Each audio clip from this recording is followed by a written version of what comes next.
Hey guys, welcome back to the Speaker's Edge podcast, the podcast specifically designed to help you to learn from some of the world's very best speakers and communicators so you can learn to master your message and inspire your audience every single time you speak. I'm your host for this podcast, Roddy Galbraith. I'm thrilled you've chosen to join us today. Today we're going to be looking at how you can get started as a speaker, how you can get started to develop your communication skills, and how you can keep going and keep developing your speaking skills so you can get better and better and better. And there's literally no end to that. So that's what we're going to dig into in this episode. But before we get to that, if you haven't downloaded the companion guide, go to maxwellleadership.com/the Speaker's Edge and you can download the guide. And if you like the episode, if you like the show, then we'd love it if you rate and review the show also. That would be great. Thank you in advance for that. All right, so why do you want to develop your communication skills? Why do I recommend that you get better as a speaker and a communicator? Well, we're social beings, aren't we? And we interact with other people all the time. And so if we can get better with our communication skills, if we can get better at those interactions with other people, if we can get better at connecting and communicating and influencing other people, then it's no exaggeration to say that we are literally getting better at life. But so many areas in life, developing your communication skills is going to help you really take a quantum leap forward in your career or in your business. I asked John Maxwell how important speaking had been for him in 2015. We're doing some live Q&A in front of thousands of people. And I said, John, you're known as a world-leading authority in leadership, but how important has speaking been in your journey? And he said, Roddy, if somebody were to ask me what's the one thing I can do to move forward in any area of life, I would tell them, become a better communicator, become a better speaker, because it will do more for you than any other skill you can develop. That's John Maxwell. So I'm telling you want to develop your communication skills, but don't take my word for it. John Maxwell is telling you there's no other skill that you can develop that's going to help you more. And what a difference it's made for John. I always think it's interesting for us to consider that, would John be the leadership expert he is, as well known as he is, if he wasn't a great communicator? I don't think so. So for John, communication has been huge, and for all of us it can be as well. So I think it's definitely something that's really worth getting good at. Now, if it's part of your business, of course, if you're in sales or you're a speaker or a communicator generally, the better you get, the better it's going to be for your business. Les Brown says you being good is your best marketing. I think that's about if you want to be a speaker, that's about the best advice you can get. You being good is your best marketing. That's great, isn't it? That means that when you stand up and open your mouth and you speak, if people see you and you're good and they're thinking of hiring a speaker, that's when they're going to hire you, is when they see you being good in front of an audience, because it takes away all the risk. They can see you, they can see the audience's response, they can see the faces, the emotion of the audience, and that's very reassuring. It's very difficult to get that reassurance any other way if you think about it, isn't it? So you being good is your best marketing. It really is. Your best chance of being booked to speak is if somebody sees you speaking and you're doing a great job. So where do I get started then? Some of you are thinking that. I'd like to develop my communication skills, but where do I get started?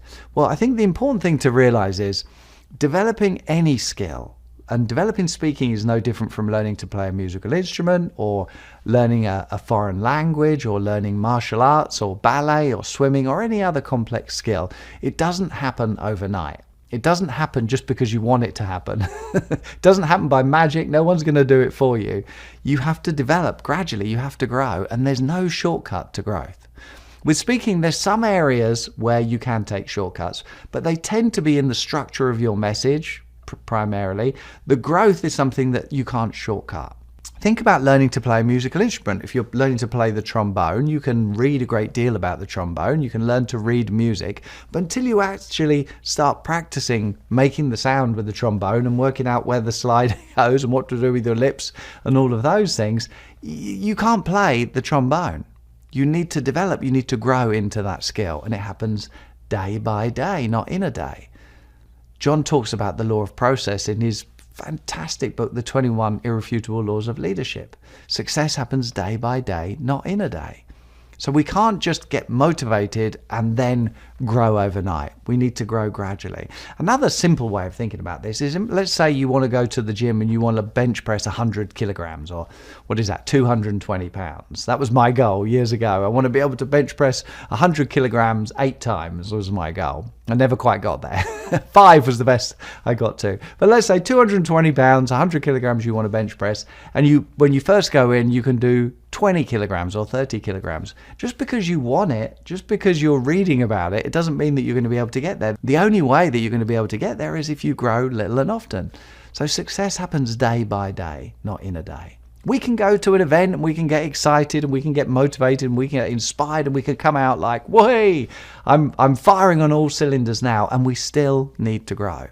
So an event can get us motivated and inspired, but really we've got to move through the process of growth if we want to grow. So success happens day by day is a great thing for us to keep in mind when we're developing our speaking, or anything else, frankly, or anything else. So we always want to be working on our speaking if we're going to be developing day by day. And that means collecting different pieces of information and maybe working on a particular project.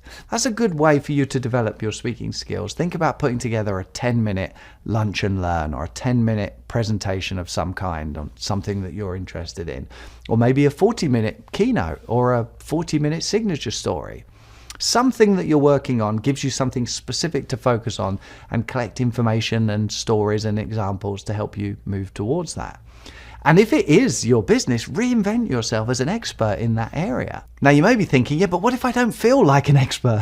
I'm reinventing myself as an expert. What if I don't feel like an expert? What if I don't feel like a speaker? What do I do then? Well, I think the important thing to realize is that, again, you're going to be continually growing day by day, so little and often. So you need to start wherever you are and you need to keep moving forwards. You're not going to feel like an expert right away. You're not going to feel like natural and at home in front of an audience as a speaker when you're just starting out. You've got to grow into it. So the important thing is to not trust those feelings. You need to move forwards anyway. Cary Grant famously said, "I acted like Cary Grant for so long, I became him."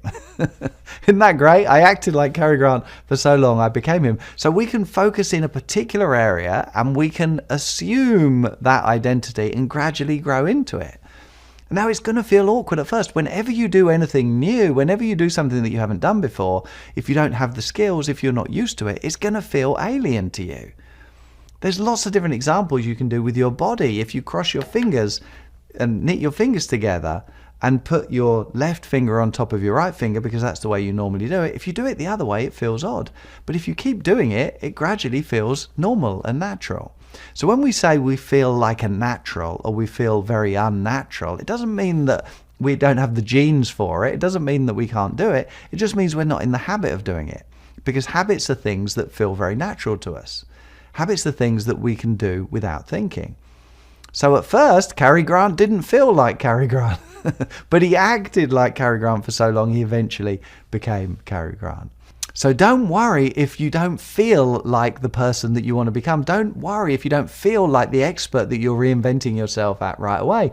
You won't, and that's okay. But if you keep doing it, then you will gradually turn into that person. You'll become that person. So strive to be the very best in the world that you possibly can in that particular area, and you'll gradually grow into that person.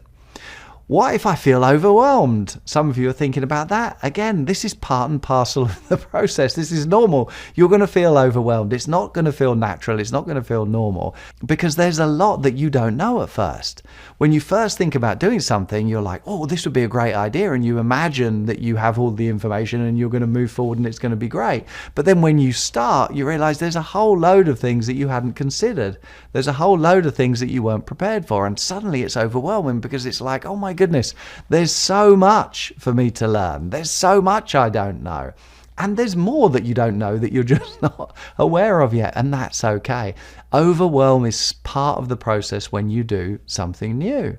It's part of the process. And when you accept that, then you can just step forward into the growth, step forward into the overwhelm, lean into that imposter syndrome, and you'll outgrow those feelings. You'll outgrow the feelings of being an imposter. You'll outgrow the feelings of overwhelm, because you'll gradually get it under control. But only if you stick at it, and only if you keep moving forwards. Now, this is real work. That's the thing to keep in mind. This is real work. that means that we need to change. And that's effort. It really is. Alvin Toffler said, the illiterate of the 21st century will not be those who cannot read or write, but those that cannot learn, unlearn, and relearn. And that's the key. We need to learn, unlearn, and relearn. If we're reinventing ourselves in a certain area, then we need to unlearn who we are today so that we can relearn different habits, different attitudes, different actions, different perceptions, different values maybe, so that we can grow into that person. And that's difficult. It's work. And so we really need to want it. We need to stick at it and be persistent in order to unlearn and relearn more helpful habits. That's how we change, isn't it? Now, that process is not going to happen on its own. John says that you'll reach your height automatically. You're going to grow to 6 foot, 6'1", 5'1", whatever height you're going to grow to. That happens on its own. You don't need to have an active role in that. You're not consciously thinking, oh, I want to get to 6'3", I want to get to 6'3". And even if you are, it's probably not going to make any difference. You're going to reach your height automatically. It happens on its own. But you're not going to reach your potential automatically. You've got to fight for that. You've got to work for that. So if you want to develop as a speaker, if you want to develop your skills, you've got to fight for that every single day. Now, I say fight like it's this arduous task. Actually, it can be very enjoyable. It can be play. You've got to play at that every single day. Maybe that's a better way of explaining it to ourselves. If you want to develop your potential as a speaker, you've got to play at it every single day.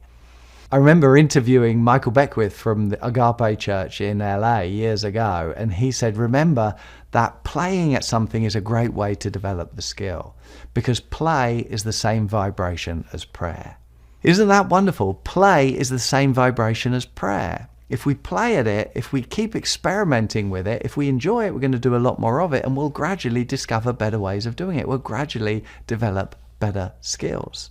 So it's not going to happen on its own. We need to actively take a role in being very intentional in that growth.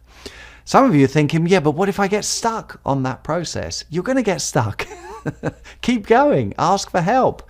Google it. Try and find help wherever you can. If you're determined to move forwards, you'll find a way forwards. Of course, there's lots of places you can go for help. Again, it's work. It's work. John says that everything worthwhile is uphill. And it's not just uphill at first and then it levels off and then you can coast downhill. It's uphill all the way. So we're always going to be trying to get better and better and better. And the better we get, the more people we're going to be able to help. The more we have, the more we can give. So that process of climbing and developing really serves us and others in the process. Jim Rohn said the secret to growth, the secret to success really is very simple. He said it's just a few acts of self-discipline practiced daily over a reasonable period of time. Isn't that nice? Just a few acts of self-discipline. So not acts of self-discipline all day, every day, but just a few acts of self-discipline practiced daily over a reasonable period of time. I love that because it's so simple. Just a few acts of self-discipline makes a difference because most of us are on autopilot a great deal of the time. And those autopilot settings are giving us the results that we're getting now. So if we make just a few changes, just a few acts of self-discipline, and we practice it daily over a reasonable period of time, then it adds up to a great deal. So just a few acts of self-discipline practiced daily over a reasonable period of time. Now, unfortunately, again, Jim Rohn said that the formula for failure is just as simple because it's just a few errors in judgment practiced daily over a reasonable period of time. And whereas the acts of self-discipline need to be very intentional because nobody goes uphill by accident, do they? It's too much effort. It's too much work. Why would we do that? We only go uphill if there's something at the top that we really want. So the acts of self-discipline need to be very intentional, but the few errors in judgment happen on their own. Happens on autopilot. Nobody intends to really mess their life up and end up where they really don't want to be, do they? It's just a few errors in judgment practiced daily over a reasonable period of time. So the formula for success, according to Jim Rohn, and I love this, and probably listening to this you do too, just a few errors in judgment or just a few acts of self-discipline practiced daily over a reasonable period of time. Just one little change. Errors in judgment swapped out for acts of self-discipline. And as long as we're consistent, then everything else is going to take care of itself. And then we'll grow and we'll keep growing. And we'll grow in all likelihood in 4 key areas of growth. for speaking, this is definitely true. 4 key areas. The first one is that we'll find information, or certain information will find us. We'll attract different ideas from different people that we need. So we'll grow informationally. Then by watching ourselves, by watching other speakers, by being interested in noticing more and more communicators, we'll grow observationally as well. This is a great way to grow as a speaker because there's less at stake. If you're watching somebody else, you can see the things that work and you can see the things that don't work, and there's no resistance because it's very easy to see other people's mistakes, isn't it? It's very easy to be inspired by other people, whereas sometimes we don't see it ourselves. It's a bit like I can see your nose, but I can't see my nose. It's more difficult for me to see my nose, but I can very clearly see yours. But you can see mine very clearly. So you can help me and I can help you. It's quite neat, isn't it? So we can grow informationally, we can grow observationally, we can grow experientially, of course, and that's the main area of growth for a speaker. You can't collect enough ideas, you can't read enough books, you can't watch enough videos really to get even one teeny little bit better as a speaker until you begin to practice putting it into practice as you experiment and see what works for you. So standing up and speaking out loud before you think you're ready is a great way to develop your speaking. But then also for speaking, what do they say about public speaking? It's the number one fear, isn't it? So there's going to be some psychological growth as well that needs to take place for you to develop as a speaker, because a lot of people have a fear. They have an aversion to standing up and speaking in front of other people. That's okay. You can start there and you can outgrow those fears. So putting one foot in front of another, stepping into the fear, gradually you'll outgrow it. So they're the 4 key areas that we're going to grow: informationally, observationally, experientially, and psychologically. If we keep putting one foot in front of the other over a reasonable period of time, then we'll keep getting better as a speaker. We don't really need to worry too much. We just need to keep practicing and experimenting and discovering what works for us. Now, if you're a Maxwell Leadership Certified Team member, you have access to a wealth of information from John's books. And so you can pick your favorite law and you can build a message around that. I love the law of process, so I would pick the law of process. Success happens day by day, not in a day. And then look for examples to bring that law to life. Ideally, you're going to be looking for examples from your own life. That's how you breathe life into your teaching, into the content, by sharing how it's affected you. So you can pick your own law. If you're not a Maxwell Leadership Certified Team member, there may be other bodies of work that you have access to, or you may have your own material. You may have written your own book and you can take your own content and begin to develop those ideas. So a good goal to hold in mind is not to be an expert speaker where you're just developing as a speaker. That's okay. But if you want to be very influential and persuasive, then it's better to be an expert who speaks. Which is why I say reinvent yourself as an expert in the area that you want to communicate in. Then you can become an expert who speaks. Now, people often don't hire expert speakers unless they're looking for like a contract speaker or somebody to deliver a certain training course. And that has a value. But if they want somebody to come in and really help their business, they're looking for an expert in that particular area. And they want that expert to be someone who just happens to be a really great speaker, of course, don't they? So people generally are looking for experts to solve problems, not expert speakers, experts who happen to be great speakers. So that, again, will take care of itself if you reinvent yourself in a certain area and then get very, very good in that particular area. So here's a couple of things then, a couple of steps that you can take in order to do that. Number one, pick your content. Pick your favorite law if you're a Maxwell team member, or anything else, any content, any insight, any point that you want to help people with. So first of all, pick your content. Pick your favorite law if you're a Maxwell team member, or favorite insight, your favorite point, whatever it is that you want to bring to life. And then reinvent yourself as an expert in that particular area and strive to become the very best you can be. There's no reason why you can't strive to be world class, the world's best in that particular area if you stick at it for long enough. That could be a great goal. Now, content on its own is a little dull, so you need to bring it to life with stories. So bring it to life with stories from your life. Find your story, maybe, your particular journey with this. A great question to ask yourself is, where did I learn this? Where did I learn this? Maybe you can look for other people's stories in the same area, and as you listen to other people's stories, maybe they affect you. And you sharing your experience with their story may help other people to understand the point that you're trying to bring to life as well. Public domain stories is a really rich source of examples that you can use to bring your content to life. Alfred Nobel is a great story. The lady who invented Spanx by cutting the feet out of her pantyhose or stockings so that she could keep the slimming effects of the tights on her legs, but she could still then wear open-toed shoes. When people heard that, so many people would say to her, do you know how long I've been cutting the feet out of my pantyhose for? They were doing the same thing. She became a billionaire. They didn't. It's a great story. There's all kinds of great stories that you can find in the public domain that will help you bring your content to life. And then I think a kind of golden rule for developing any kind of presentation is get to the first draft as quickly as you can so that you've got some bones to then stand up and start experimenting with. It will be messy and uncomfortable, but that's okay. That's okay. It doesn't need to be perfect. You stand up and you start trying to get clear on what you're trying to say. And the best way to get clear on what you're trying to say is to stand up and try and say it, by the way. So it's okay if it's messy. It's okay if it doesn't come out perfectly.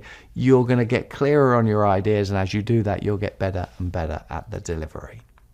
So for me, as I said, I love the law of process, and so I would pick the law of process as my favorite law. It's a great law. It's a great chapter in the 21 Laws, John's book. I love that. I love it because it speaks to me. It resonates with me. Now remember, when we hear something and we say it really resonates with me, it's resonating with something in us. So we have some experience of that, normally in a way that we can't quite put our finger on, and then when we hear someone like John explaining it, we're like, oh, that's it. So that could be a good area for you to speak on because it's resonating with some life experience probably that you have. So for me, it's the law of process. You'll have your own content, find your content, and then dig into it. Remember that the idea or the quote or the piece of information that you saw in somebody's TED Talk, wherever it is that you've got it from, that's just part of the story. If you research that, you'll find loads of information. Remember when we were at school and we were studying for our exams and the teachers would say, you should go to the library and read around the subject. I suppose people don't go to the library anymore, but they told us that back in the day. Go to the library and read around the subject. And there's a whole load of more information that you can find. So if you Google it, if you look for TED Talks, if you look for quotes, look for images of quotes around certain topics, and people tend to take the best quotes and set them to different images. So it's a great way for you to gather lots of information to help you get really clear on the point that you're going to bring to life. Find your stories. The ones that resonate with you are probably resonating with some kind of story that you could share that will help somebody else. And you'll find this whole process will help you get clearer on the idea as well. And remember, get to the first draft as quickly as you can so that you can start practicing out loud, because that's when the real growth happens, when you're actually standing up and saying something out loud. And that's the best way for you to grow, really, to say it out loud, audio record it, and listen to it back. If you imagine you're in front of an audience, when you do that, it brings a real edginess and realism to it. And often that will inspire you to deliver your best work. Remember, the research is impossible because you don't want to just stand up and recite something that you've read. You want it to be what you know. You want it to be what you've lived out. And if you ask John, what should I speak on? He's going to say exactly that. Well, what have you lived out? What have you lived out? I think it was Dale Carnegie that said, let what you say be the tip of the iceberg of what you know. So the bit that you're sharing is the tip of the iceberg, but underneath there's this vast body of knowledge around this particular idea. That's when you become very persuasive and very convincing. Now, this whole process is actually a lot easier than you think if you just dive in and get on with it and don't insist on being perfect right away. You don't need to be perfect. It's not normal to be perfect. In fact, it's impossible to be perfect when you're doing something for the first time. John says no one's good at anything the first time. And probably the second time you're not going to be that much better, but if you keep going, you'll just get better and better and better. If you keep growing, that's the only guarantee that tomorrow's going to be better, isn't it? So we're looking for progress, not perfection. People don't trust perfect anyway. So we're looking for progress, just getting a little bit better, progress, not perfection. And so in order to get progress and not perfection, we need to be happy, we need to be content, we need to want to take imperfect action. That's the key, taking imperfect action, putting one foot in front of the other, making mistakes, making a glorious mess, and then learning from it so that we're a little bit better afterwards. Imperfect action is all that's required. So how do we get started then? Never mind imposter syndrome, never mind overwhelm. That's part of the process. Just lean into it. It's easier to get good at one thing, so pick one idea. You don't need to get good at everything at the same time. Just like it's easier to learn one foreign language than it is 9 different foreign languages, you don't need to get good at 20 presentations all at the same time. If you pick one and focus in one area, reinvent yourself as an expert in that area, then you'll find that you get good much, much quicker than if you try and do too many things at the same time. The key to growth is the willingness to take imperfect action. If you're moving and you're making a mistake, then you can see it and you can course correct. But if you're just sitting there trying to work out how you can get to the point where you can do it perfectly first time, you're never going to move. You're never going to move. So start before you think you're ready, and remember, the real key to developing any skill really is the willingness to take imperfect action. If you wait until you can do it perfectly, you'll never start. So take imperfect action, and if you mess it up, learn from that, learn as you go, and as long as you keep going, you'll get better and better and better, and that process will never end. If John Maxwell is still getting better as a speaker after nearly 60 years of very intentional growth, then I'm pretty sure there's plenty of runway in front of all of us as well.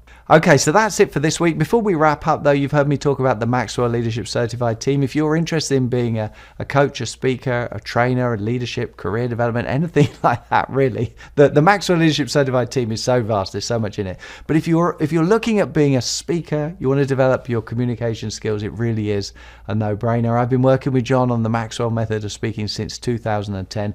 There's nearly 60,000 coaches worldwide now in 168 plus countries around the world. You wouldn't be the first one through.